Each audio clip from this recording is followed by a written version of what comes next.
স্বাগতম জনাইছো Assamese cooking and ব্লগৰ আন এটা ভিডিঅ'লৈ। আজি বহুত দিনৰ মূৰত আপোনালোকৰ মাজলৈ এটা ৰেচিপি লৈ আহিছোঁ আৰু এই ৰেচিপিটো মই কেনেকৈ বনাওঁ আপোনালোকক দেখুৱাই যাম আৰু আপোনালোকেও ভিডিঅ'টো স্কিপ নকৰাকৈ শেষলৈকে চাই গৈ থাকিব। আৰু এতিয়া বলক ভিডিঅ'টো আৰম্ভ কৰোঁ। আজি বনাব লোৱা ৰেচিপিটোৰ বাবে মোক লাগিব নহৰু কেইফুটমান, আদা অকণমান, বিলাহী এটা, শুকান জলকীয়া দুটা, পিঁয়াজ দুটা, আৰু এয়া মই কেঁচা মটৰ এবাটি লৈ লৈছোঁ, পনীৰ কেইটুকুৰমান লৈ লৈছোঁ আৰু দৈ লৈ লৈছোঁ। আৰু এইপিনে মই পানী উতলাইছোঁ। এতিয়া মই ইয়াত মটৰখিনি দি দিম, পিঁয়াজ দুটাও দি দিম, বিলাহী, শুকান জলকীয়া, আদা নহৰু সকলোখিনি মই দি দিছোঁ। এইখিনি মই 5 মিনিটমান উতলাই লওঁ। এইখিনি মোৰ সিজাই হৈ গ'ল আৰু এতিয়া গেছটো অফ কৰি এইখিনি মই কাঢ়ি লওঁ। এতিয়া মই কাঢ়ি ল'লোঁ আৰু এয়া ঠাণ্ডা হ'লে বিলাহী, পিঁয়াজ, জলকীয়া, আদা নহৰু এইখিনি মই এটা পেষ্ট বনাই ল'লোঁ আৰু এইপিনে কেৰাহী পাতি দিছোঁ। এতিয়া ইয়াত তেল দিম।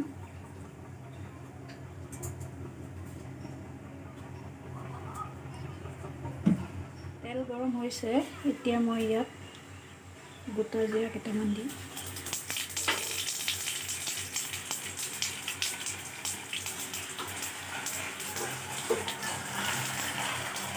আৰু পিচি লোৱা পেষ্টখিনি দি দিম।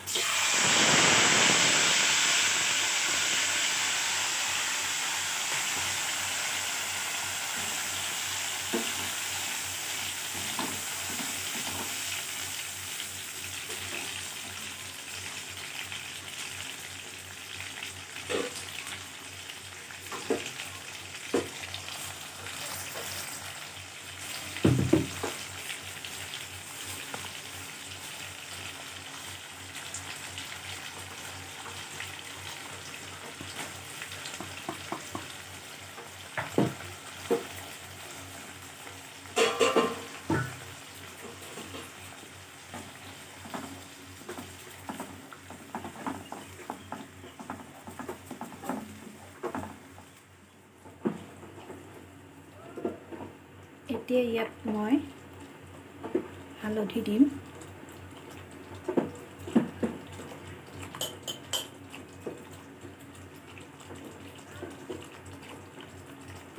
জিৰা এচামুচ,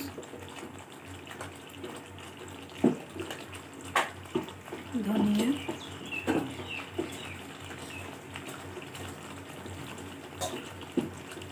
নিমখ,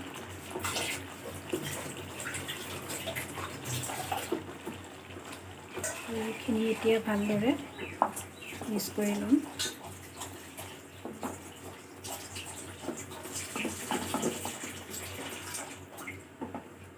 এইখিনি মই 5 মিনিটমান ভাজি ল'ম ভালদৰে। 5 মিনিট ভাজি ল'লোঁ। এতিয়া মই ইয়াত দৈখিনি দি দিম।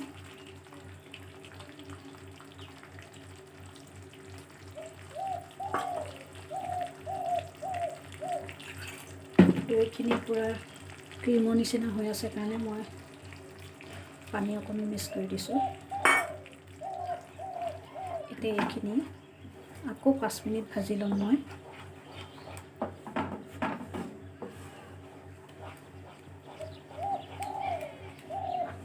জুইডাল কিন্তু মই কমাই থৈছোঁ।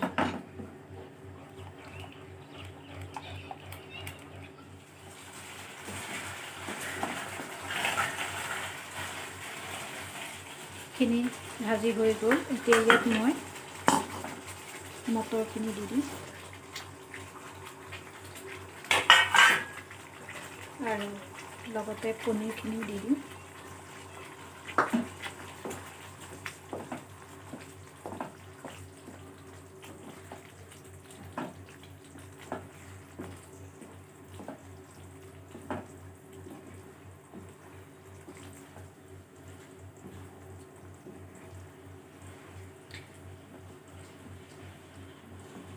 আৰু ইয়াতে এতিয়া মই অলপমান গৰম মছলা দিম আৰু মিট মছলা অলপ দিম।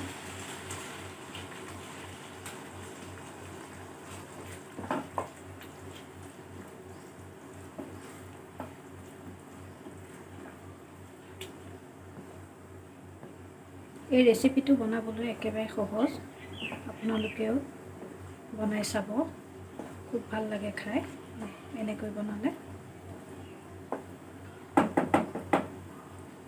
আৰু এইখিনি এতিয়া মই এনেদৰে উতলিবলৈ দিম। এইখিনি মোৰ হৈ গ'ল।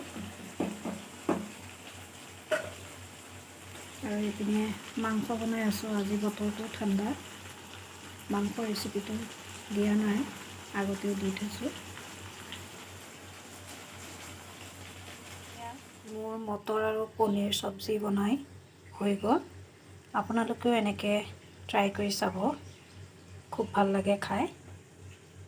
আৰু আজি মোৰ এই ৰেচিপিটো আপোনালোকে কেনেকুৱা পালে কমেণ্ট কৰি জনাব।